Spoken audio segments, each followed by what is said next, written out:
Peregrin is a puzzle-based story game where the gameplay elements revolve around you having the power to take control of a variety of different beasts,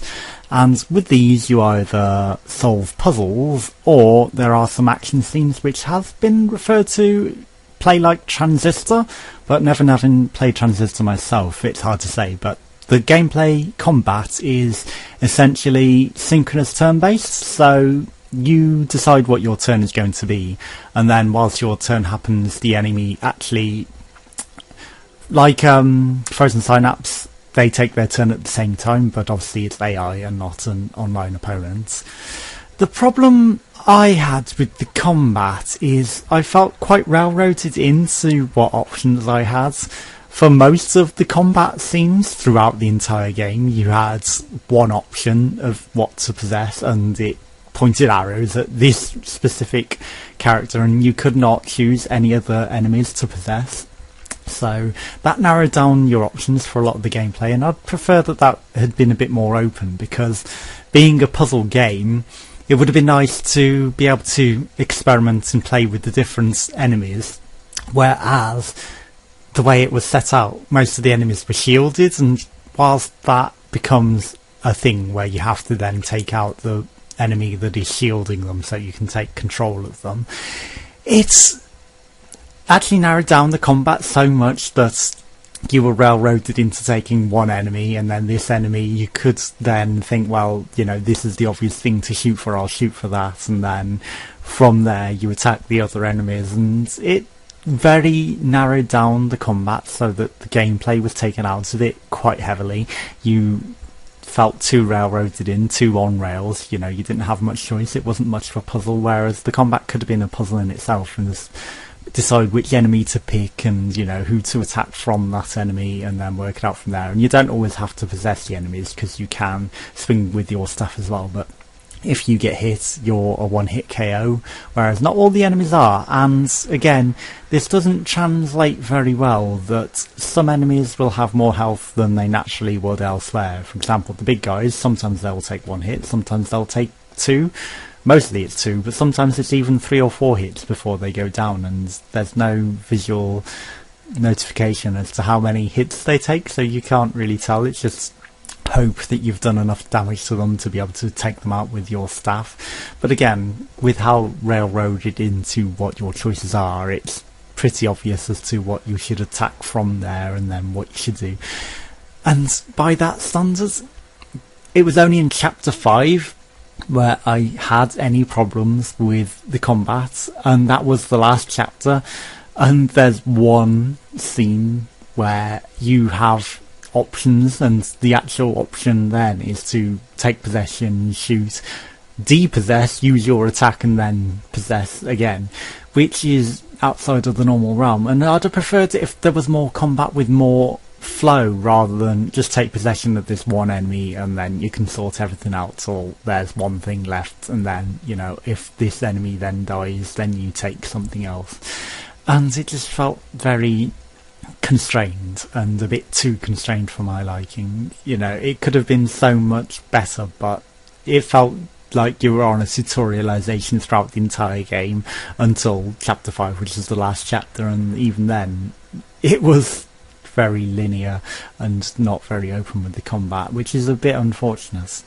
Now, there was one bit where I managed to skip an entire combat scene, whether this was intentional or not, because of the way they set up the boundaries for the combat where you could enter. You can see a black line that dictates where the enemies will initiate the combat scene, and because you could possess the enemies and walk, not the enemies, the native animals, and walk these through the combat scenes without any consequence, I managed to walk the pieces I needed to solve a puzzle to get around it, and then just walk around the back of the enemies without triggering the combat scene. So, you know, it maybe wasn't intended, but perhaps could be an achievement for if you could skip that combat scene entirely, you know, because pure game sense, you've figured it out how to puzzle around it. Now, the puzzles themselves, again, it's there's 3 animals, so there's the boar sort of thing that can knock down bridges and knock items about. There's the big rock bro troll who carries rocks and heavy objects and can place them down, and also pushes buttons himself at a heavier weight than other items. Then there's a frog that can carry essentially the bonfires of the creatures, so where they will want to go sit and as their spawn point, and he will eat them. And again, these are very constrained as to what you can do with it. I would have preferred a lot more freedom with what you could do, where you could place the items, but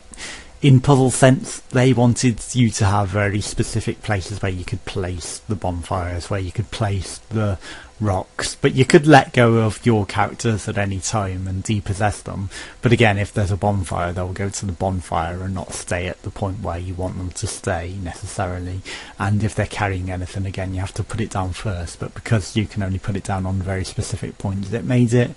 very constrained as to what you could do with the puzzles. And you know, I would have liked a lot more freedom. That being said, the game is about 3 hours long. That's how long it took me to complete, just under 3 hours, and that's with the story, you know, not skipping anything and struggling a bit with one of the puzzles with rotating the things over the furnace. But again, you know, your time may vary if you have more trouble with the combat. Now, if they open up the combat, I could see that that would have lasted a lot longer, because there were enemies that I wanted to possess, but again, you know, I wasn't given the option. You had to pick a very specific enemy to possess, and then from there you could do your attacks. And that narrowed down the gameplay a lot, because, you know, if you had to experiment as to which enemy to pick and then find out which ones were bad and then which one would actually work for the combat without getting attacked by all the enemies, it would have been a lot better. But the one that it allows you to take is essentially the one that's going to win the puzzle and survive the longest and help you out, and that for me kind of killed it. You know, it had so much potential, but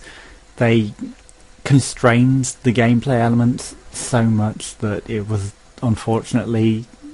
you know, not as I expected it to be. It had all this potential, the game looks great, you know, it's got a nice story behind it of a post-apocalyptic world where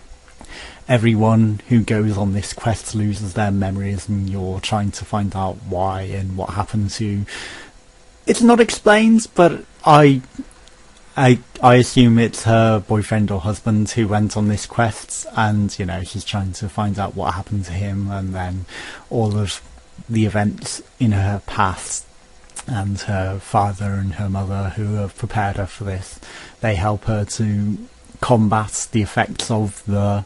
degradation of memory and keep her going and keep her strong to the final monolith. And there's a lot of unexplained sidelines, whereas the monoliths have all these writing on them, and it's a potential spoiler, but the last monolith doesn't have writing until she interacts with it. Now, saying that, there are 4 other monoliths, or at least 4, you know, there are 4 main ones, but I think there might have actually been more monoliths, because there are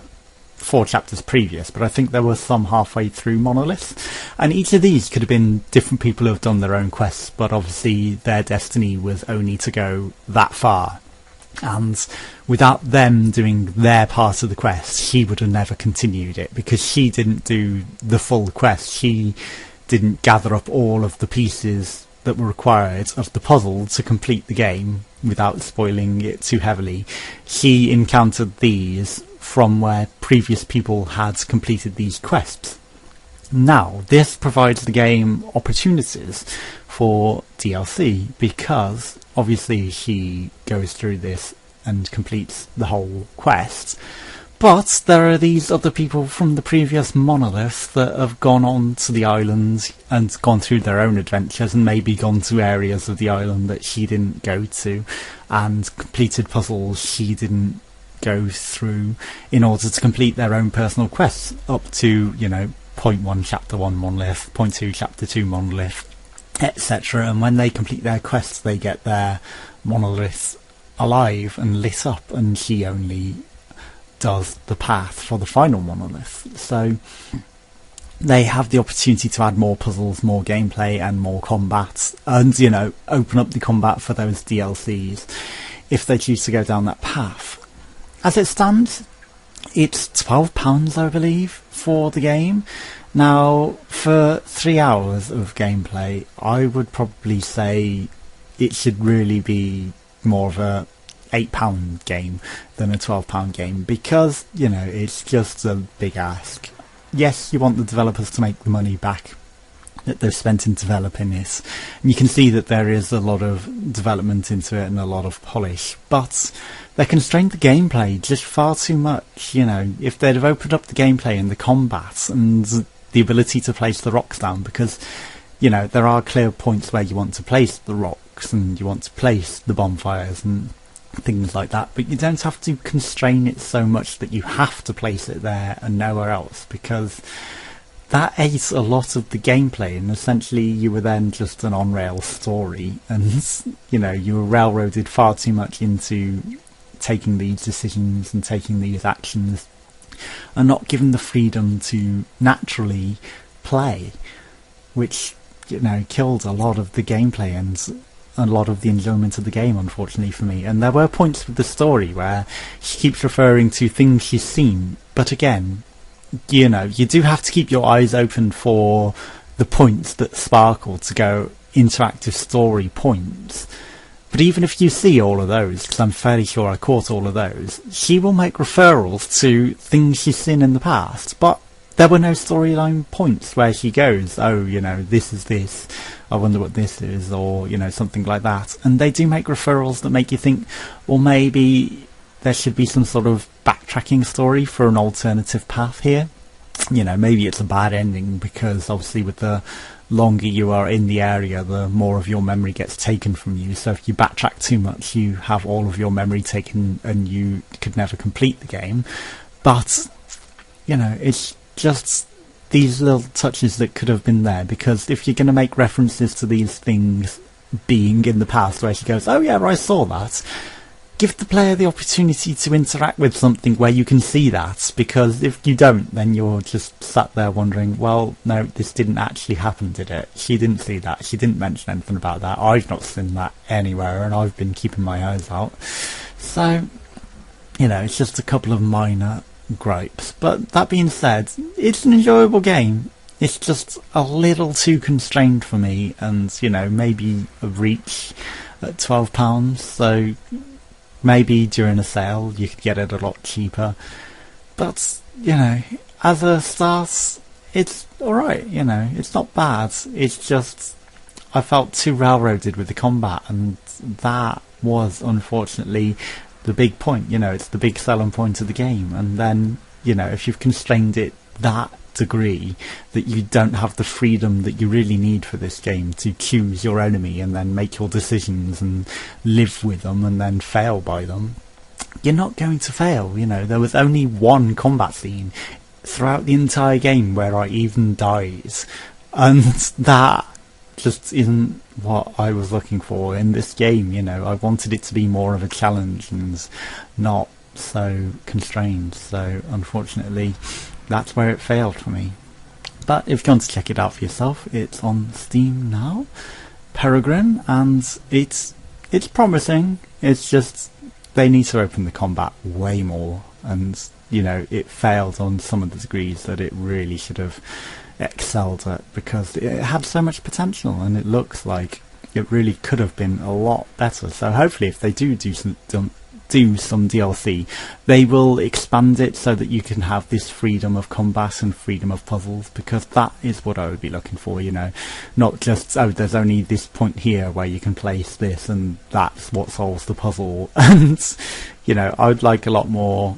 false points and, you know, opportunities to put things in the wrong areas, and the opportunity to take control of more bad guys and fail more, because, you know, just taking control of the one bad guy that you can control will give you the instant solution to the puzzle, because that isn't really the gameplay that I was expecting from this.